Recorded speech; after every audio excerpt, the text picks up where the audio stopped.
Hi, everyone. This is Bill Borvis from SinglePath, and thank you for taking the time this afternoon to join this WebEx. A quick note, today's session is being recorded.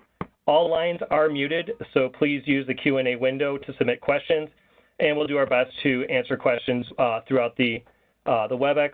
We'll also open up the audio at the end of the call for questions as well.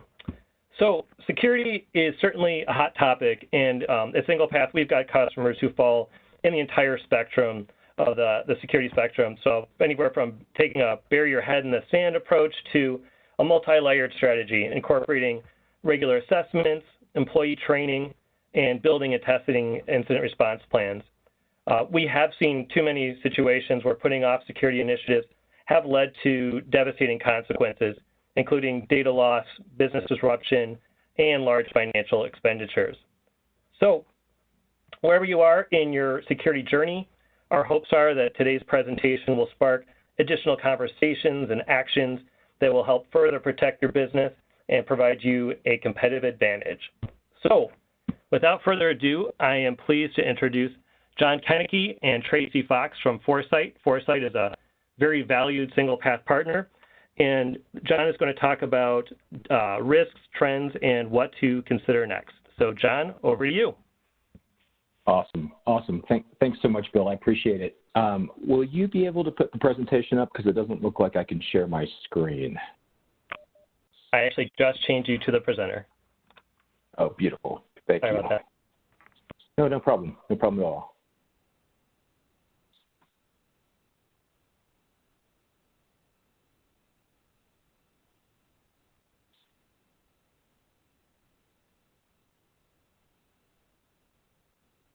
Okay, here we go. Can you see that, Bill? We doing okay from an audio and from a visual standpoint? Absolutely. Thank you. Okay, awesome. Great. Well, thank you, everybody, for joining. I'm John Koenneke. I'm the Senior Vice President of Global Sales and Marketing for Foresite. And with me, I have Tracy Fox, Tracy lost her voice today, so I'm not going to tax her voice. She's our Executive Director of Partner Account Management and Enablement. So, between the two of us, we support, a very long laundry list of clients and have seen just, an immense amount of different scenarios in looking at our clients' overall security programs. So in doing that, I definitely don't want to date myself, but I've been doing this for a long time.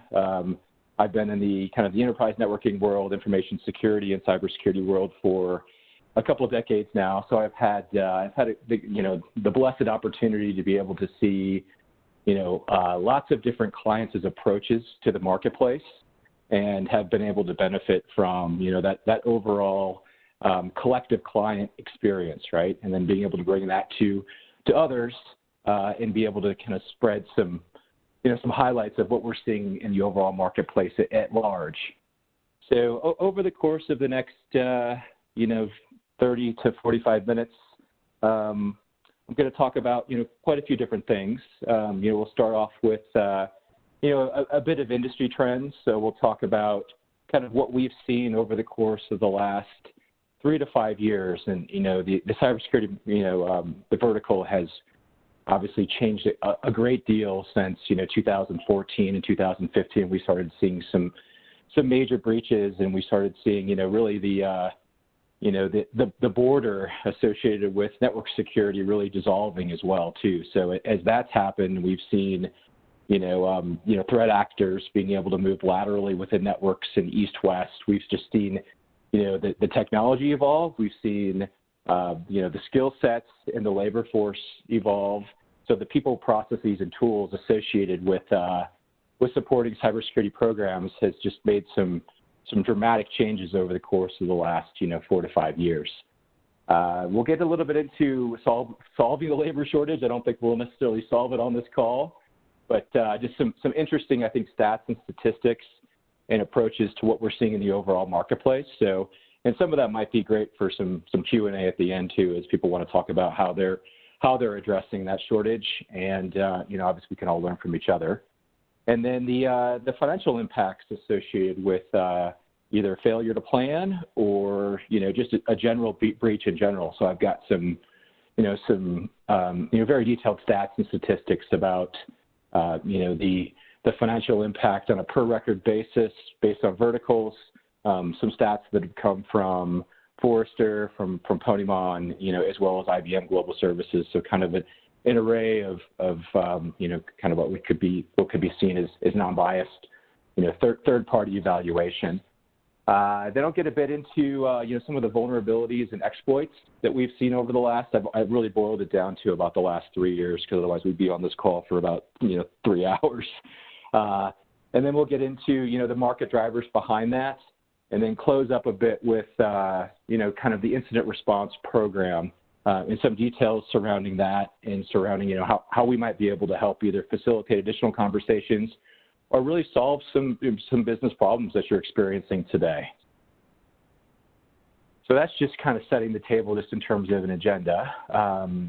Key trends from 2018, and I don't know if this is really necessarily specific to 2018. I think these are key trends that we've seen really evolve over the last several years. And obviously there's from a threat actor perspective, it's the monetary aspect of their business that obviously motivates them. So it's the high value targets, it's the high value data that obviously is the most vulnerable too. So the protection of, for lack of a better buzzword, protecting of the crown jewels. So what data do you have, as an organization that's most valuable? How do you protect that? What in terms of an overall programmatic approach can you take, right, to be able to create layers of defense, to be able to support and protect your customers and your business at large?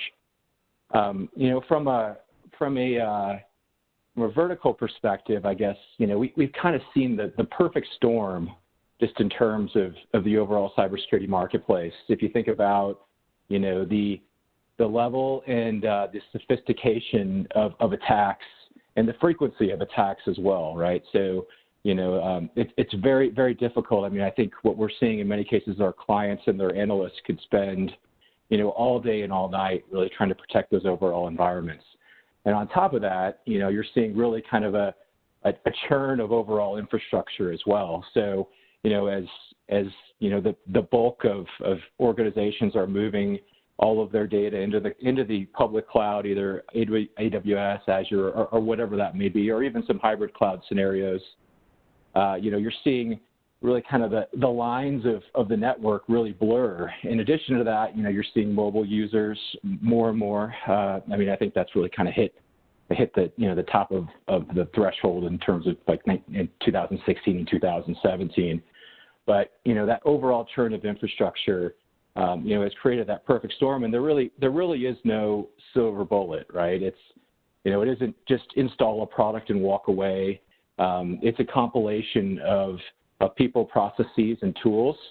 So the blend of skill set and capabilities around those technologies that really is the silver bullet, right? So it's a need for security basics, and that can mean a lot of different things. I mean, it can be just the simplicity of having a patch management solution or having a patch management program. So getting back to the kind of the basic blocking and tackling of how do we secure these new environments? It's not just a perimeter game anymore where we set up a few firewalls and everything stays inside the network. It's how do we communicate with third parties?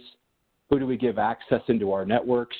It's become a very complicated discussion. Obviously fascinating, but in the same token, it's a great opportunity to be able to create additional awareness and to really essentially be able to protect the business. So lots of interesting trends that we saw out of 2018. Going into 2019, we don't expect those trends really to change too much. I think it's really the labor shortage is really the biggest challenge that we're seeing from a client perspective. So, how do you do more with less? How do you inject some type of automation, whether that be some machine learning or artificial intelligence, or just the ability to automate orchestration, of the overall security tools, because there really aren't a lot of idle quality cybersecurity labor in the marketplace today. So what we're seeing is it's very hard to attract, retain, and keep that personnel. From a statistics standpoint, there's some really interesting stuff on this slide, and a lot of this comes from some unbiased third parties.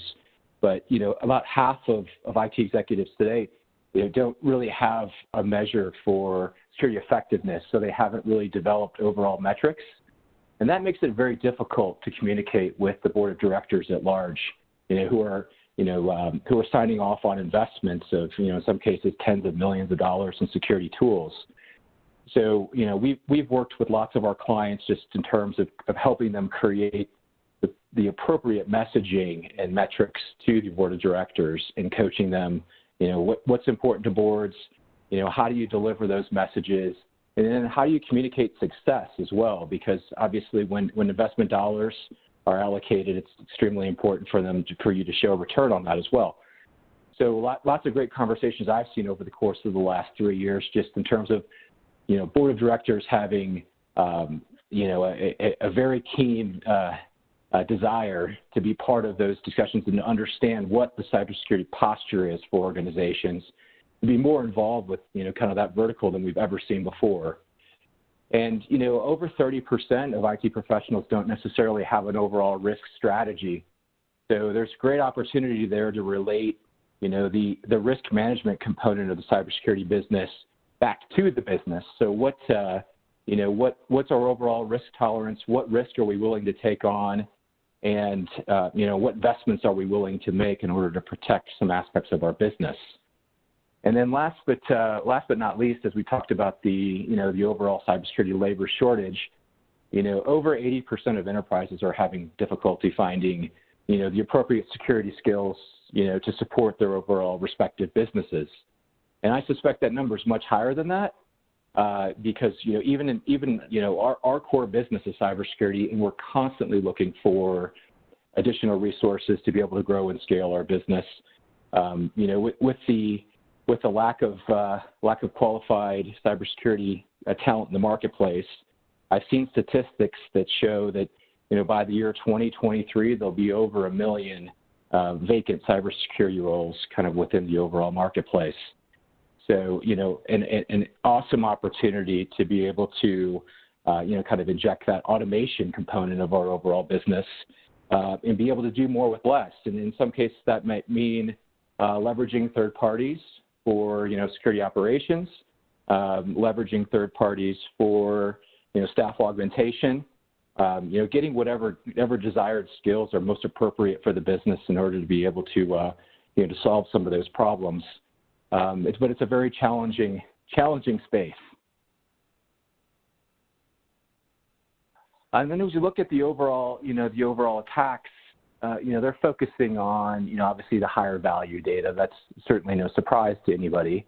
But if you look at, I think the most astounding component of this overall chart is if you look at the number of records that are breached over the course of the last 3 years.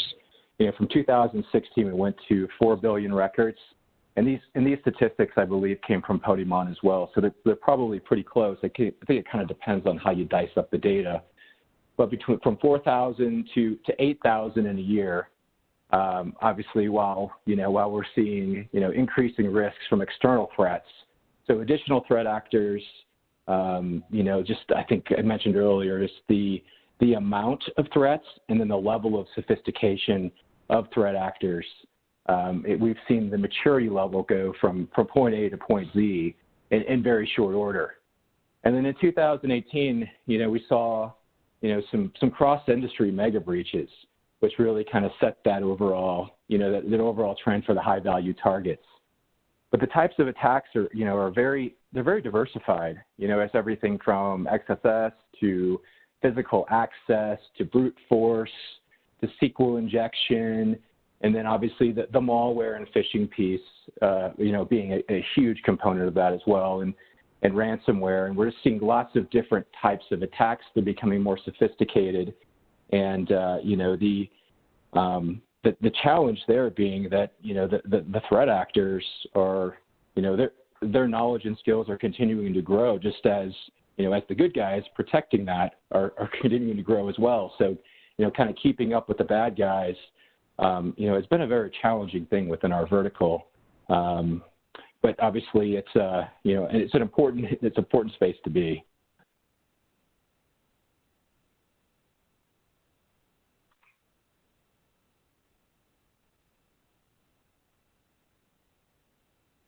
There we go. Sorry about that. I was having trouble getting to the next slide. So I mentioned earlier, as we get into the kind of the overall metrics from a financial impact, we were seeing that the highest regulated industries have the highest cost per record of a data breach. I know many of you are in the educational space, and that's obviously one of the highest dollar figures. I think it's almost $300 per record. The average is about $195 per record too. So this comes from the Podimon Institute and the average cost of a data breach study. So if you extrapolate that over the numbers that we saw on the last slide and average that out, obviously that creates a massive impact of what these overall breaches are costing the economy at large. So detection and prevention, being a huge opportunity. So why do breaches happen?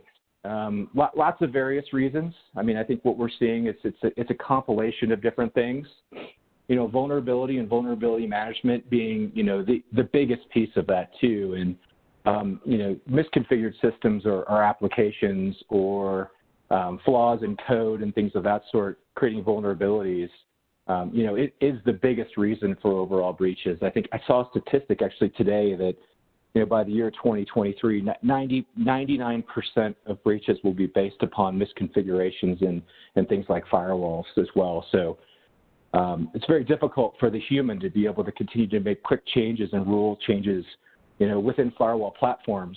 So, the ability to inject technology and automation into those capabilities is just a great opportunity for prevention. On top of that, with vulnerable code, we're seeing lots of bugs and kind of input validation components into that. And then, end user error certainly being a part of that too. So if you think about, the human being, the end user and the human being, one of the easier things to compromise from a threat actor perspective, phishing emails, malicious links, clicking on things we shouldn't click on, right? So, that brings up a great opportunity for security awareness training and, rolling that out to your end users and making sure that, they have the appropriate training to be able to decipher, what emails make sense for them to open, what links make sense to click on, and when to report those to corporate IT or to your security teams to be able to investigate, because that being, a huge gaping hole into, the ability to access networks. And then, targeted and exploited attacks. I would talk about phishing emails, that being a big piece of that. I think that 6% probably is a bit low. I bet it's higher than that. And then some of that stuff is just, undetermined, right? Because beyond the vulnerability, beyond the malware, there's lots of opportunity for threat actors to get into networks and to move east-west within that once they've breached the perimeter.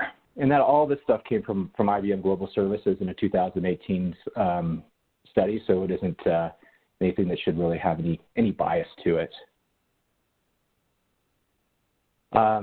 So, from a detection and analysis standpoint, I think, one of the more important things is the containment, once a breach takes place. So, if you look at the slide in question here, preparation really being building of that overall security program. So, the planning, the building and the running of a successful cybersecurity program, having a security operations team in place or leveraging a third party for security operations where that makes sense, something that would follow the sun so you could have 24/7 support. And that's kind of the raw, basic of being prepared. But once you have that in place, there's definitely going to be situations where there is some type of breach. And if you look at, some of the statistics on, early containment, which means, less than 30 days, that saved about 1.16 million on average in 2018.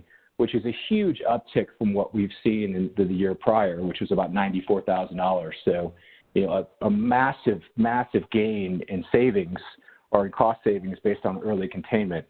So if you think about that, the detection and analysis piece, managed detection and response being, a very, very important part of a security program, and then being able to contain that, eradicate that, and recover that, that being a really key aspect to an overall incident response plan. And there's post-incident activity around that too, and that all relates back to preparation, and it's absolutely a continuum. But the ability to detect and respond is probably the most important part because, really there isn't an organization that isn't going to have, some type of event over the course of the next, day, month, week, year, whatever that may be. So creating the proper program, the proper incident response planning. In some cases, we've seen organizations that have created fusion centers. So there are different stakeholders between what might be HR, legal, IT, cyber, and risk management. All having a seat at the table so that when an event comes up, that they make decisions jointly and quickly and effectively. So, we'll get a little bit more into incident response kind of in the latter part of this presentation, but, that part being, really an essential part to ensure that, when there is an event of sorts, that it minimizes the impact of that is minimal, both from, a brand standpoint as well as a monetary standpoint, and obviously the two correlations together as well.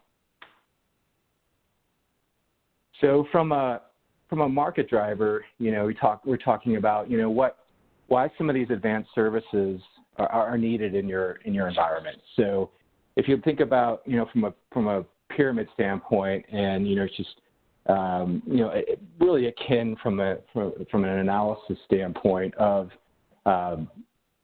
Maslow's hierarchy of needs.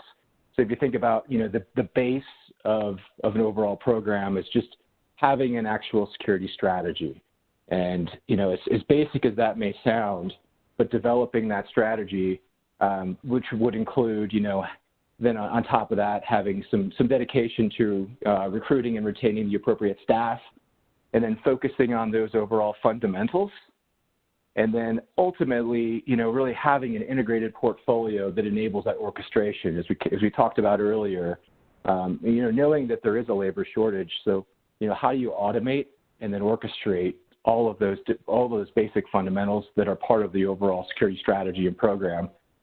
And then that really takes you to the point of prevention, but at the tip of the spear, you have detection, right? So then that goes back to the last slide that we talked about, early detection and remediation really being the key to all this.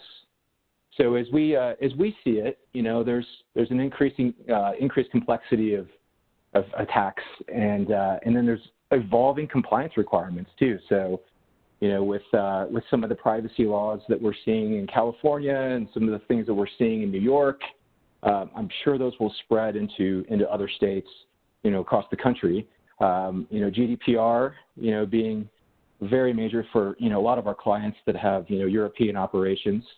So we're seeing that the amount of regulatory and compliance mandates, are definitely taxing our clients. So, doing some type of gap assessment or, some type of, review of where those gaps might be is definitely crucial, and being able to implement, kind of a proper solution that solves those business problems.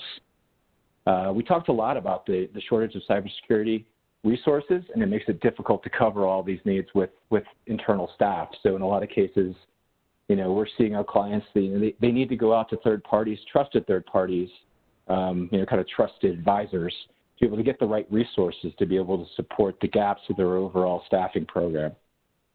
And then last but not least, it's the disparate technologies and layers of protection that really lead to the desire for single pane visibility and the correlation to maximize those overall benefits. So, I spent a few days a couple weeks ago out at the RSA conference in San Francisco, and it's really amazing. I've been going to that conference for years, more than a decade, and the amount of security vendors in play, it's confusing in many cases to even, cybersecurity industry experts. There's so much noise, between, all the various facets and all the different domains in cybersecurity with all the different products. And in a lot of cases, we've seen clients, over the last several years that have made lots and lots of investments in technologies. And in a lot of cases, they may be in a lot of cases, overtooled. So there may be more tools in their environment than they need. Some of those tools might be redundant. And, getting all of those various, technologies to integrate and work together can be a daunting task. So, leveraging people in the marketplace and leveraging partners like ourselves or SinglePath, that have that expertise to be able to do, tool rationalization, to be able to really be able to take a look at that overall strategy and what that program looks like from a technology standpoint, and then how that relates back to, the people and the process component of it. It's a complicated thing, depending on the size of the environment, but it's a great opportunity, obviously, to harden the overall program as well.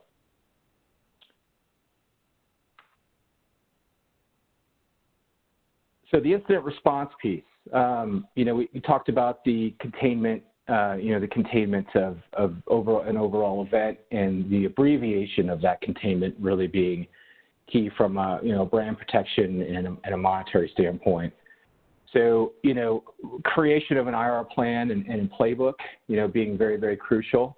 So, anything that you can do proactively to create that overall incident response plan so that, when an event does happen, we're not scrambling in the 11th hour, to be able to support, the needs of the business. It's very difficult, even when you're leveraging, a trusted third party whose core business is incident response.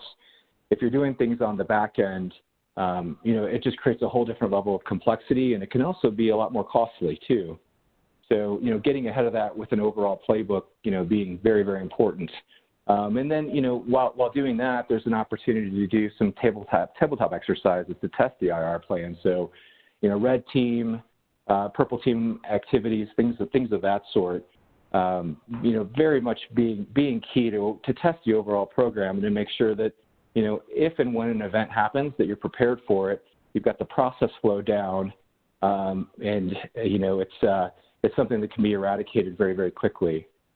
And then on top of that, as a firm, we provide, compromise assessments, so really kind of a breach assessment to determine really, if you've already been breached, well, first of all, but second of all, what to do in the event of that breach as well. So in a lot of times we will, we'll uncover things that a client didn't necessarily know was in their network. Sometimes problematic, sometimes not so problematic, but it's always good to be in the front end to know, what could have happened in the past.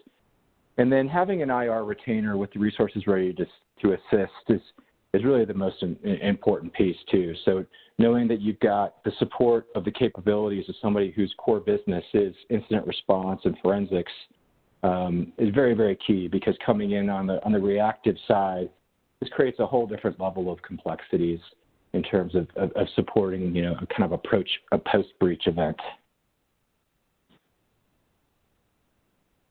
And then looking at the bigger picture, this really relates to the overall vulnerability management capabilities that really are necessary within a mature cybersecurity program, and it creates cost savings in the long run.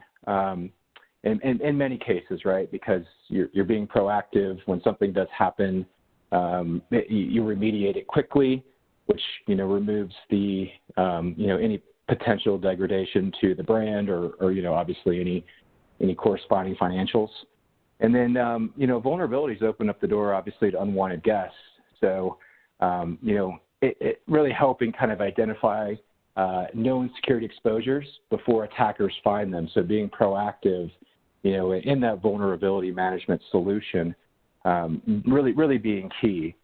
And then, but last but not least, that is CIS 20. So that's the kind of a tool assessment rationalization, right? Cybersecurity tool, continuous vulnerability management piece of that too. So, that includes really kind of strategic identification, assessing, and closing the holes of an ever-changing environment as well. So, and that's the thing, because networks, as you all know, networks are changing constantly. We're seeing, the need for, patching happens, on an hourly, daily, weekly basis, and we're seeing, kind of the evolution of those networks ebbing and flowing, and obviously being out in front of that, being the most important thing to remove, any potential vulnerabilities within your environments, and be out in front of those before threat actors identify them before all of us do.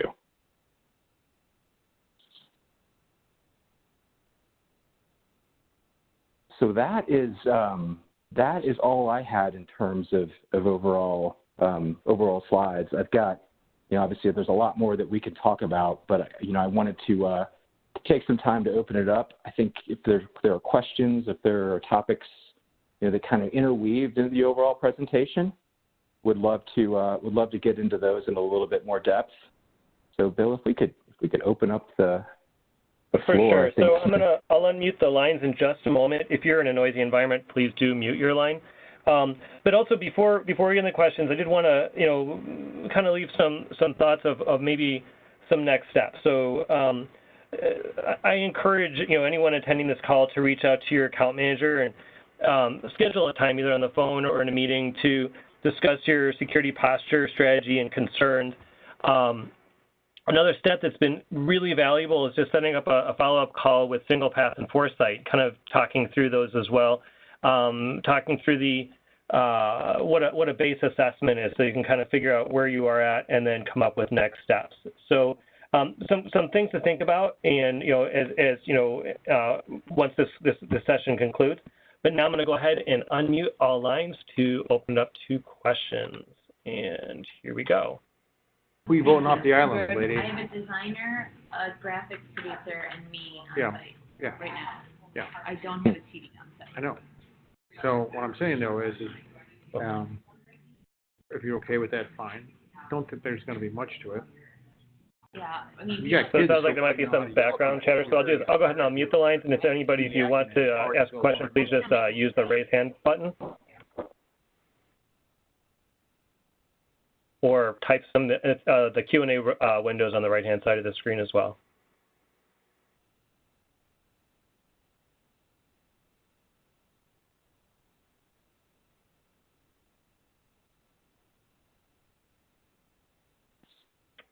Okay. Well, John and Tracy, it sounds like you did an excellent job with providing the content that everyone was looking for. So I do appreciate your time this afternoon. And then once again, please do reach out to your account manager if you'd like to learn more. Otherwise, thank you for joining the session. Great. Thanks, everybody. Thanks, everyone.